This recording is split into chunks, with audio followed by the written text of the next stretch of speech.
इस वीडियो में हम एक नई भौतिक राशि वैद्युत विभव के विषय में बात करेंगे। इससे पहले हमने एक बिंदु आवेश के लिए पढ़ा था कि एक बिंदु आवेश Q है, इसके चारों ओर इसका एक वैद्युत क्षेत्र होता है।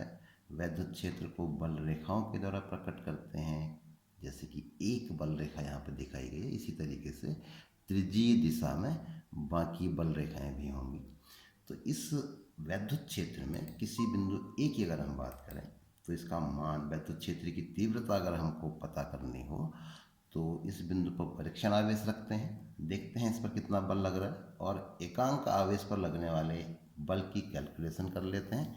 वही वैद्युत क्षेत्र की तीव्रता का मान होता है। इसी प्रकार से अगर एक दूसरा बिंदु B लें तो यहाँ पर भी वैद्युत क्षेत्र की तीव्रता कैलकुलेट की जा सकती है। तो हमको पता है कि इन दोनों बिंदुओं पर वैद्युत क्षेत्र की तीव्रताएं अलग अलग होती हैं। बिंदु B क्योंकि इस बिंदु आवेश के नज़दीक है तो यहाँ पर वैद्युत क्षेत्र की तीव्रता अधिक होती है और बिंदु A पर तीव्रता कम होती है।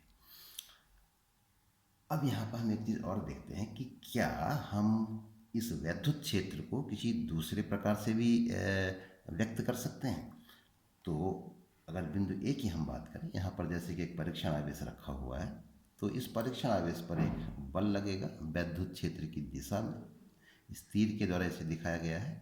अब अगर हमें इस परीक्षण आवेश को वैद्युत क्षेत्र में मूव कराना है, चलाना है, इसको मान लेते हैं कि वैद्युत क्षेत्र की विपरीत दिशा में हम इसको चलाते हैं, A से बिंदु B की ओर को चलते हैं, तो हमको इसी बल के बराबर और विपरीत दिशा में एक बल लगाना होगा।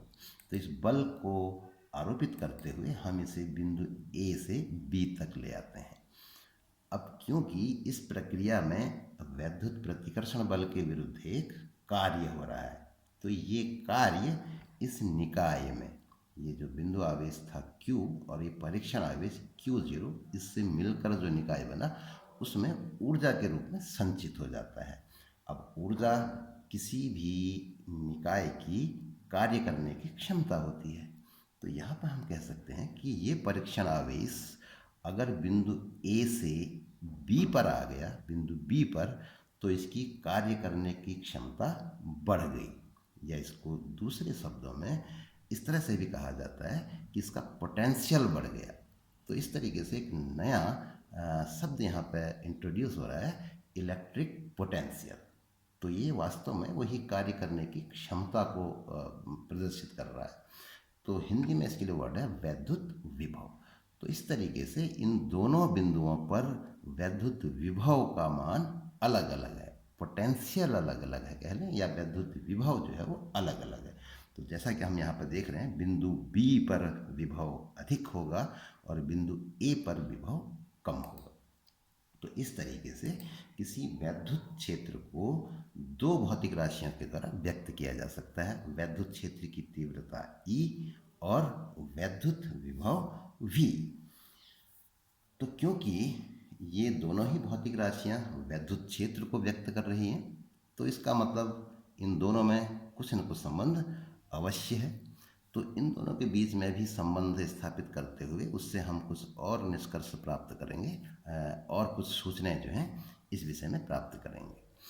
तो फिलहाल यहाँ पर हम वैद्युत विभव की बात कर रहे हैं। तो यहाँ पे जो विभव में अंतर आया, A और B के बीच विभव में जो अंतर आया वो कार्य के कारण आया। परीक्षण आवेश को बिंदु A से B तक ले जाने में जो कार्य किया गया उसके कारण आया। तो इस तरीके से विभवांतर को इसी कार्य के पदों में जो है व्यक्त किया जाता है।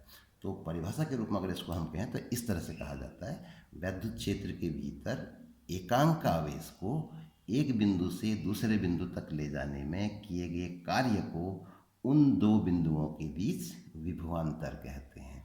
तो जैसा अभी देखा हमने, इसमें एक बिंदु आवेश था और उसके वैद्युत क्षेत्र में दो बिंदु थे A और B।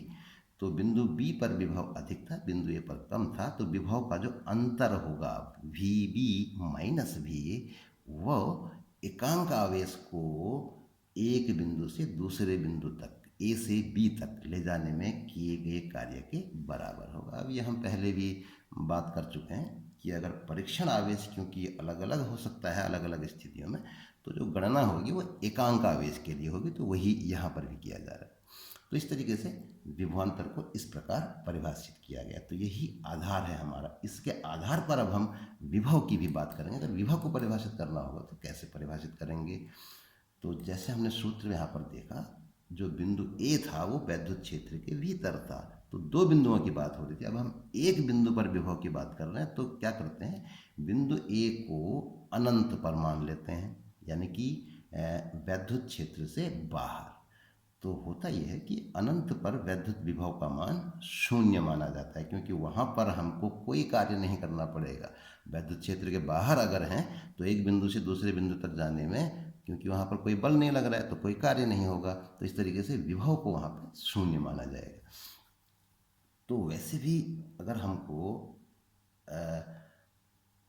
ये एक सापेक्ष, जैसे विभवांतर, ये एक सापेक्ष चीज़ है, एक के सापेक्ष दूसरे का मान कितना है, तो एक को शून्य मानना पड़ेगा, तभी हम दूसरे के मान की गणना कर सकते हैं।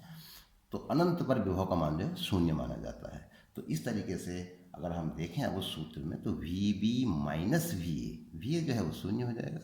तो सूत्र हमको इस तरह से प्राप्त होगा, वी बी बराबर डब्ल्यू बट्टा क्यू जीरो।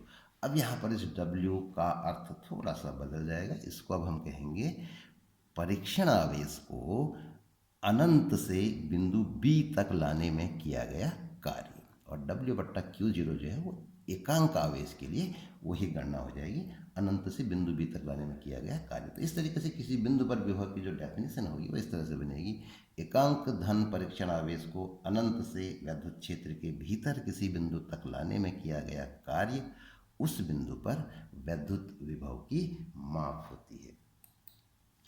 अब अगर हमको इसके लिए सूत्र निकालना हो, वैद्युत विभव की माप करनी हो, तो क्या किया जाएगा?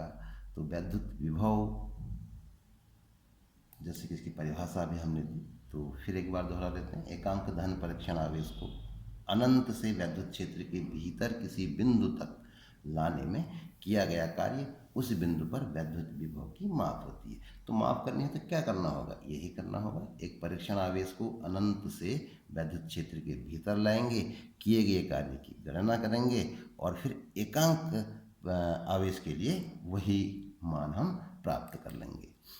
तो इस तरीके जैसे एक बिंदु है Q, इसके चारों ओर इसका वैद्युत क्षेत्र है। किसी बिंदु पर हम इसका चयन करते हैं और देखते हैं कि यहाँ पर वैद्युत विभव का मान कितना है। मान लो ये बिंदु r दूरी पर है, तो क्या करना होगा हमको?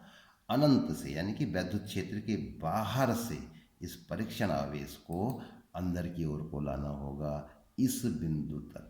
तो इस प्रक्रिया में जो कार्य होगा वही कार्य वैद्युत विभव की माप होगी। अब यहाँ पे क्या है कि जैसे जैसे हम अनंत से इस बिंदु की ओर को बढ़ेंगे, बल का मान बदलेगा, क्योंकि आर बदल रहा है, तो कूलाम के नियम के अनुसार बल का मान बदलेगा, तो परिवर्ती बल होगा। तो इस तरीके से हम कार्य बराबर बल गुणा विस्थापन सूत्र का सीधे सीधे उपयोग नहीं कर सकते हैं। तो प्रक्रम क्या है, स्टेप्स क्या है, वो हमको दिमाग में रखने हैं। क्या किया जाएगा? अनंत से इस बिंदु तक का जो मार्ग था, इस मार्ग के बीच में कोई एक बिंदु ले लेंगे और अनंत सूक्ष्म विस्थापन के लिए किया गया कार्य प्राप्त कर लेंगे, क्योंकि अनंत सूक्ष्म विस्थापन के लिए बल को स्थिर माना जा सकता है।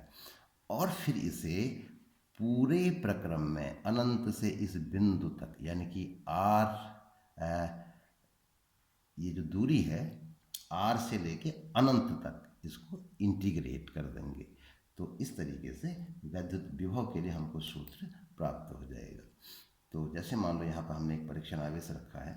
अब एक चीज़ और है कि हम चाहे परीक्षण आवेश को अनंत से इस बिंदु तक लाएं या फिर इस बिंदु से अनंत तक ले जाएं, दोनों ही स्थितियों में किया गया कार्य समान होगा। एक स्थिति में कार्य करना पड़ेगा और दूसरी स्थिति में कार्य हमको प्राप्त होगा। बाहर को जाने में कार्य प्राप्त होगा और अंदर को आने में हमको कार्य करना पड़ेगा। तो ये जो है फर्क होगा दोनों ही परिस्थितियों में।